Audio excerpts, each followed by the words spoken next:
Sa unang pagbasa, si Elias, Propeta Elias, usa ni sa mga banggiitang propeta na gani mao ni gibasihan, usas gibasihan na kanang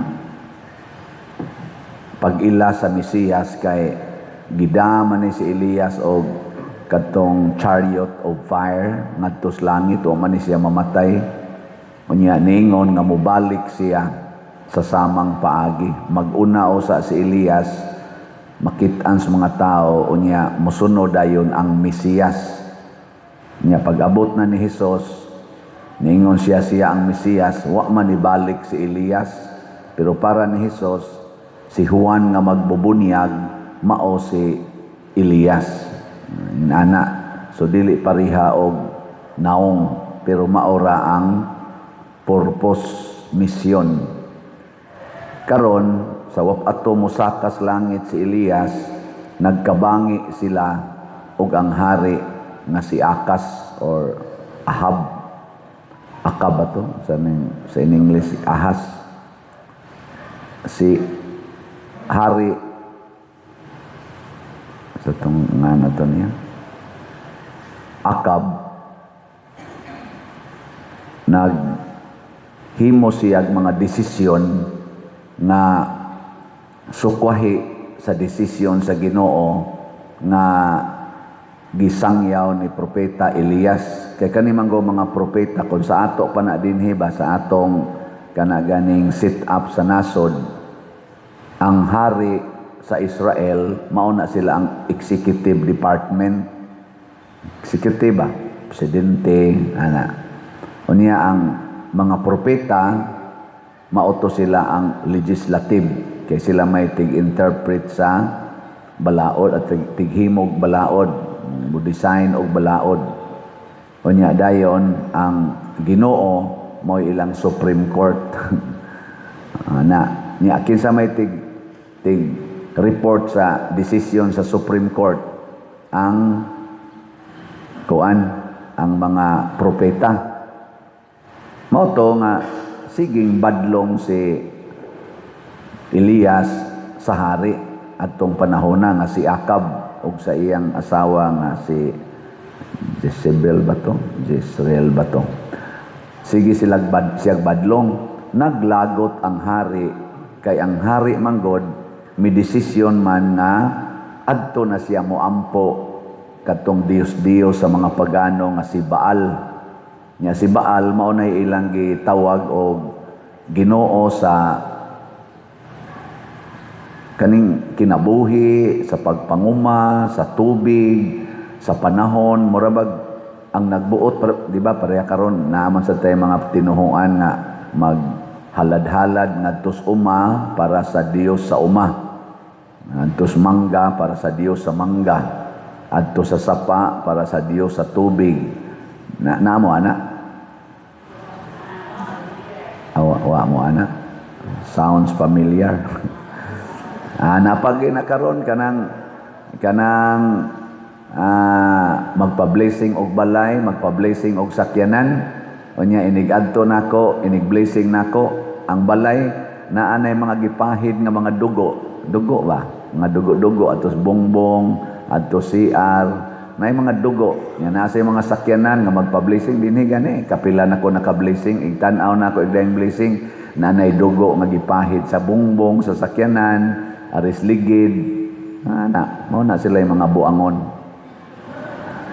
Magpa-blessing unya nagsimba o nagtuo-tuo. So ang gigamit gyud ni propeta Elias ang pagtuo. Ang gigamit sa hari nga nahimo niyang kontra ang tuo-tuo.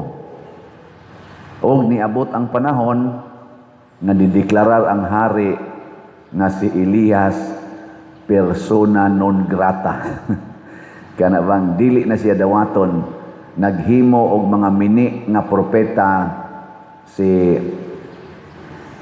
katong hari, katong mini nga propeta mao na tingali to iya tingaling mga legislature nga maghimo og mga desisyon or balaod kunuhay nga mohaom sa gusto sa hari.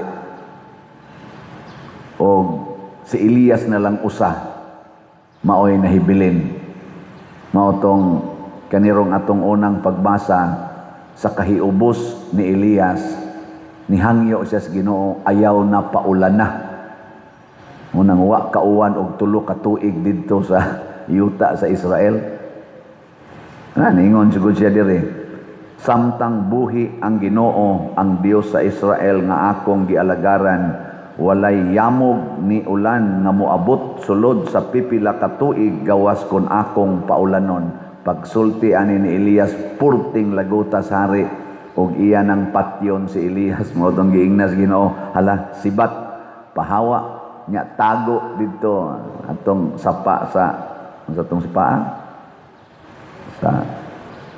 sapa sa kirit, og didto ka magtago niya kay makit-an sa siyang tuwa siya dito, manguma siya, isa atago lang dito, ang uwak na lang mo akong padadon nimo og pagkaon. Mura sa siya si San Roque, no? Gidadaan alas iro og kuan, pero wa man to gi-persecute si San Roque, pero si Elias nitago siya dito kay patio naman siya sa hari, di og mamatay siya, pulos na mini nga propeta ang mahibilin kay siya na malang usa. Lingay mong tupad, ingna musugot ka, maliwat kang Elias. Ingna ba? Ingna musugot ka. Kamo, musugot mo nga ang tibuok nasod, nasuko na nimo, nya ikaw na lang usa. Karon ang atong mga brave Marines, katong 18 Marines, ang atong mga brave 13 nga karon nahimo na lang 12 kay ni bali ng usa si Chis Escudero ni bali na sa Senado. Mao'y sikat kay karon sa atong katilingban dinhi sa atong kaning kuan, og ang in short ang brave Duterte's group, minority kay sila sa power. Maunang ang gakupot sa power karon, ang great majority mao ang executive department, ang Marcos Group. Ug bisan unsay gustong buhaton sa Marcos Group, mabuhat nila. Maunang doon na gani musulti nga against sa Marcos administration. Kaso dayon, kiha dayon. Pero og dunay anomalya nga gisulti ang mga witnesses against sa kana Duterte's group. Bisag hungihong lang, bisag gamay lang kaayong apan, ila dayon ang pick-upon nga tinuod. Pero doon na gani isulti ang mga Duterte's group against sa Marcos Group, ila din ang ingnong fake news. Nya libel dayon. Ano? Mao na nay gitawag og panglutos ginamit ang gahom. Mao man aroy nahitabo kinsa maroy gipangita sa ICC o gipriso sa ICC, mga Duterte's group. Tinuod ba gyud nga naa sila'y kaso? Posibleng tinuod.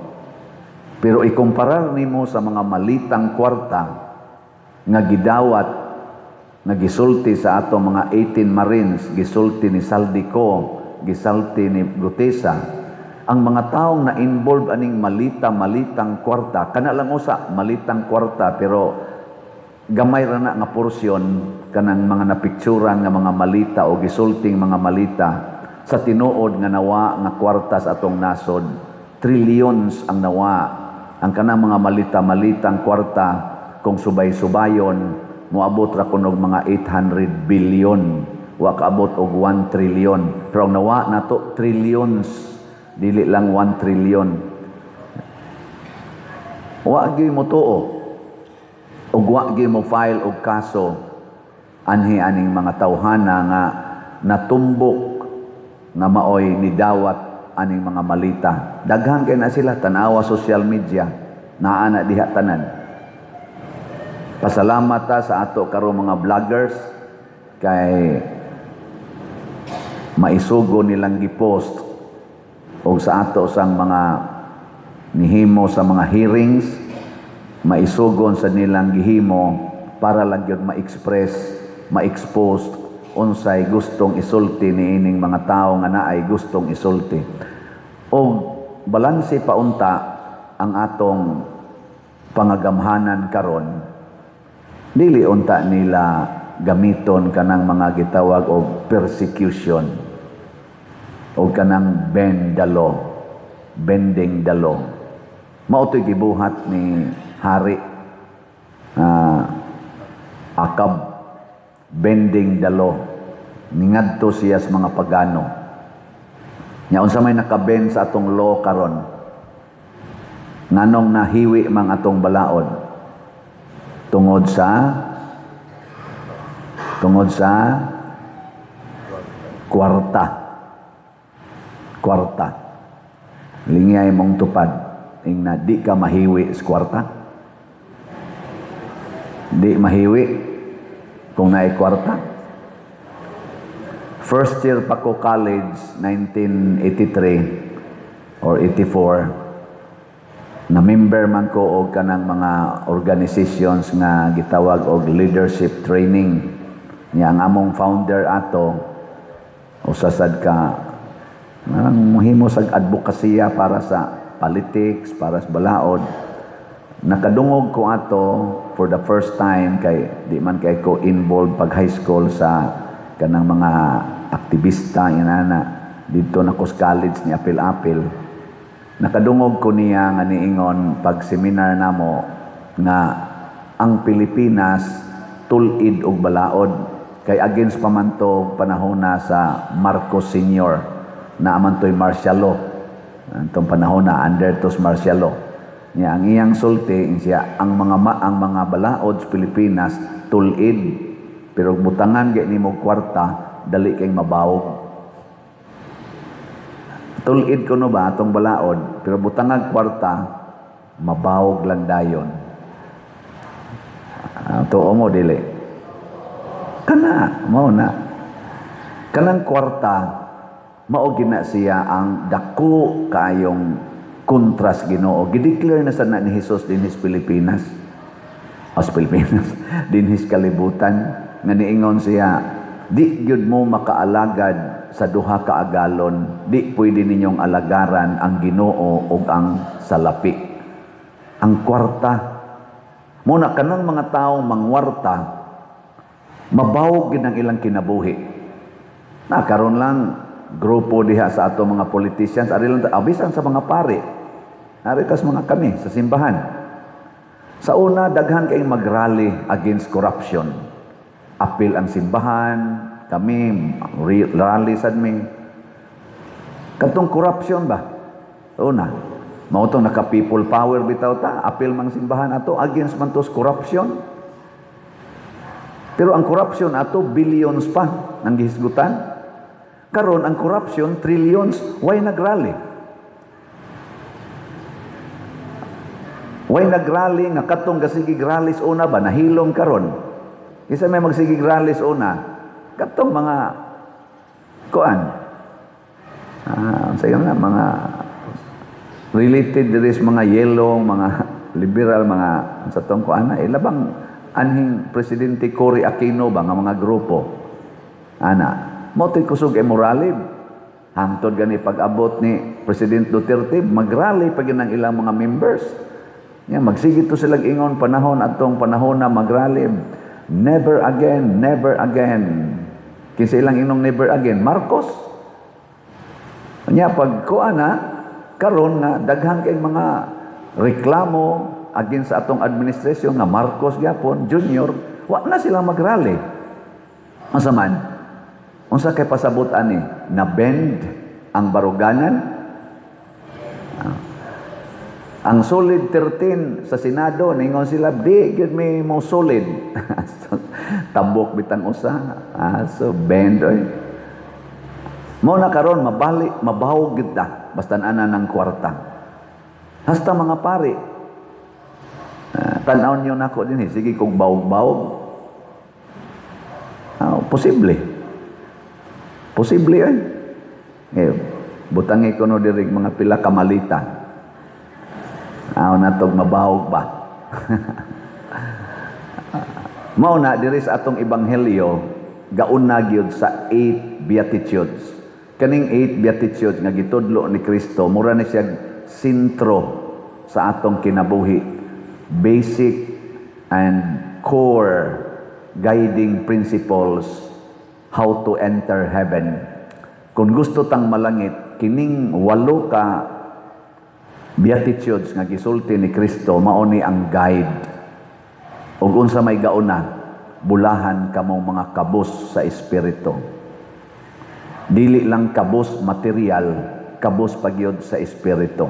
Nganuman, kana manggong material nga kakabos nga wa diri sa imong spirit, sa imong kinahiladman, dili kinasingkasing pakaaron ingnon rana. Para gud nang ingon ko, unsa man bulahan sugot mo mahimo mong kabos na itubag ay kabos naman may pader. Kanang mutubagan na ingon, gusto mo mahimong kabos, ay kabos naman may pader. Kana klaro kay nastanan na kundo na palang gid untay kwarta. So kanang kasing-kasing, kanang espiritu nga kabos ang pasabot ana sa Ginoo, kana bang tawo nga nangandoy nga mahimong kabos. Kana bang tawo nga naningkamot aron mahimong kabos. Kinsa man kaning ato mga santos nibiya sa tanan. Mo na si Kristo ningon mo sunod gani mo nako, biya mo sa tanan. Ang Ginoo mao'y dato sa tanang dato, kay siya ko'y tag-iya sa langit ug sa yuta. Ang bahandi dinhis kalibutan ikumparar sa bahandi sa langit, mura ra kunog abog nga nipilit sa gantangan. Nya siya tag-iya anang tanan, di purting datua, pero pagkatao ni Hesus diri sa kalibutan, naningkamot gid siyang mahimong kabos, na taong kabos, nitubo nga kabos, namatay nga kabos. Nga nahimo din siyang hari sa tanang hari, King of Kings and Lord of Lords. Mo na ingon siya, bulahan mong mga kabos, gilingay mong tupad. Ingna musugot ka? Musugot ka mahimong kabos? Unya kung atong basahon ang tanan, ang ikawalo niingon sa diri, bulahan kamong mga gilutos, gibugal-bugalan, gidaog-daog og pagapatyon. Bulahan sad mo. Kinsa man say dali lutoson ang kabos. Kinsa may mulutos ang mga dato. Nganong wa may kiha ang mga nagdawat sa mga malita, daghan magkwarta. Di ni mo makiha ng daghag kwarta oy. Kinsa may dali makiha ang way kwarta kay di man to ka. Di man to ka bendalo. Di ang balaod kuha gito. Sunan ka mudot mangganing balaod sa ICC diri nato bisag daghan kay mga lawyers nga ning complain ana nga di lagi na pwede nga ang warrant of arrest sa ICC idiretso diri. Kadi man sa ta civil lawyer. Pero daghan kay mga lawyers nga ning contradict ana kay against na sa atong constitution, against na sa atong soberenya, against na sa atong palisiya. Pero nganong nidot man ang kanini ang warrant of arrest sa ICC ngadto ni Duterte, ngadto ni Bato de la Rosa. Ngano man kay wa man sila enough money to combat. Kabos man. Mao bitaw to nga porting datuas nagdakop ni President Duterte oy. Kay pag abot niya sa airport gikas Hong Kong, nagsakay ra siya commercial plane. Commercial plane sa to panipliti ra to sa by ticket. Pero pag abot dito gidakop dayon siya. Pagdakop na niya, pagkagabi gisakay na siya private plane paduho ngadto sa dahig. Private plane. Siya ray pasahero. Gipakyaw ang eroplano.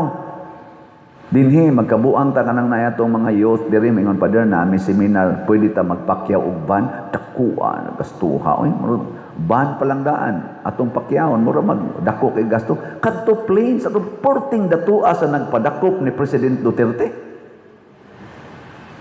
Unya dali kayong nahuman ang maong aksyon gikan sa buntag pagkagabi wa na human na lupad na private plane perting kwartaha gito. Gipag-search ko no mo pilay arkila sa eroplano imong private plane imong abangan gikas Pilipinas ngadto sa Dahig. Unsa nang dapita diha? Netherlands. Di ko no, suway ko no ninyo og search sa kuan. Pila may pakyaw sa eroplano gikas Pilipinas ngadto pa dong sa kuan. Unya, ang nagdako pag yun ni President Duterte, ang mga pulis nga pinangga kay niya nga mga pulis sa panahon sa iyang administrasyon nga gusto niyang duphan ang mga pulis, gi-increase niya og dako kay sweldo aron lang yun maarang-arang ang ilang pagkabutang. Iyang giduphan to mga pulis, mao na say nagdakop niya ang mga pulis. Sa ato pag gitungtungan gitug dako kay sweldo mas dako pas gihatag tingaling sweldo sa panahos administrasyon. Kwarta gyapon to, paldo-paldo to. Kwarta gyud ang gigamit. Nga karon nanong nakalusot naman sa ni ang warrant of arrest para ni Bato de la Rosa. Wa man kita kasagang, ikaduha naman unta ni. Bisag na idaghang ga complain, wa man gid kasagang. Kwarta gyapon na. Nya wa may kwartas Bato de la Rosa, mura siya si Elias, tago lang usa samtang di pa masakpan. Tago, kanang way kwarta, tago. Ang naay kwarta. Mabutan ang maingon ko, kinsa may mas kawatan, ang naay grado o way grado. Kinsa may mas dagkong kawaton ba kanang mga profesional o kaning wa grado. Ang kanang way grado, skill ang ilang gamiton. Unsa man ang skill kanang labni nya dagan nya tago. Makalabni na ko sa ka-cellphone o sa kabag o sa kaalahas, daga na gukuros pulis tago. Dili usa magpakita pila ka adlaw kay basig masakpan. Pero ang kaning mga profesional, pirma ilang gamiton, pirma. Ana, pila may kawaton kada pirma?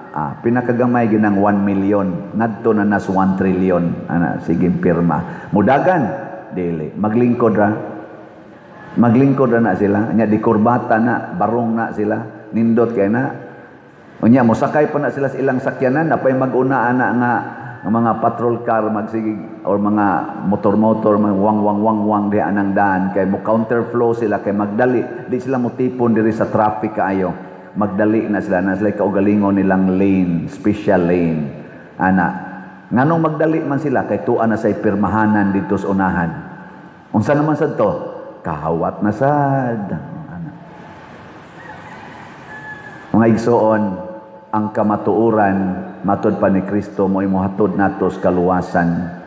Bulahan ta kung magpuyo tas kamatuoran. Unsa maroy kamatuoran sa atong parokya? Nga naatay raffle tickets tungod kay naatay mga projects dato bata kabos nagkinahanglan tag funding ingka pader og mangayo na lang daytas malita naman sa koy malitas taas pero may sud dili na mao'y atong paagi. Ang atong paagi mao ang gugma og kamatuoran.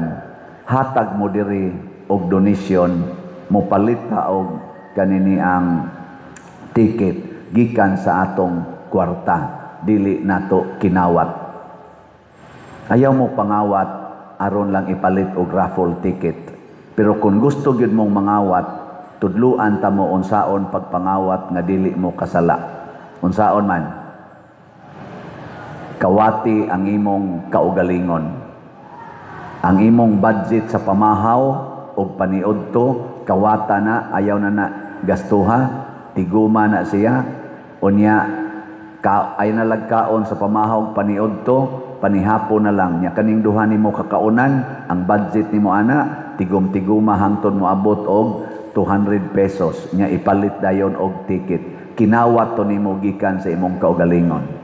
Kung ikaw manigarilyo, sige sigarilyo, usa ka kaha, usa ka adlaw, hala, kawata na lang ang katunga. Tunga na las kaha ang tabaka, nya katong katunga, tiguma tong budget nimo ato, nya ipalit na lag ticket. Kung mo inom kag Red Horse, usa ka grande, or beer, usa ka grande, or kulapo, usa ka kahon kada semana, ala ayaw na lag inom, usa karong semanaha. Kawata usa na, ilisi lang sa nagtubig o tsaa o kape, unya ang imong budget ato, ipalit og raffle ticket. Kana mo ikawat nga dili sala. Imong gikawat ang imong kaugalingong budget. Mo na gitawag og fasting and abstinence aron makahatag ka sa nanginahanglan. Unsaon man nato pag tungkad ang Ginoo, kamatuoran gid siya. Lingi ay mong tupad ing na kamatuoran ng imong naong na kanang naong nimo kamatuoran na o imo na sa nanggi bakak-bakakan bulahan kamong kabus sa espiritu pasabot matinud-anon sa espiritu nya lutuson mo tungod sa kamatinud-anon bulahan gyapon ka ayaw ka balaka.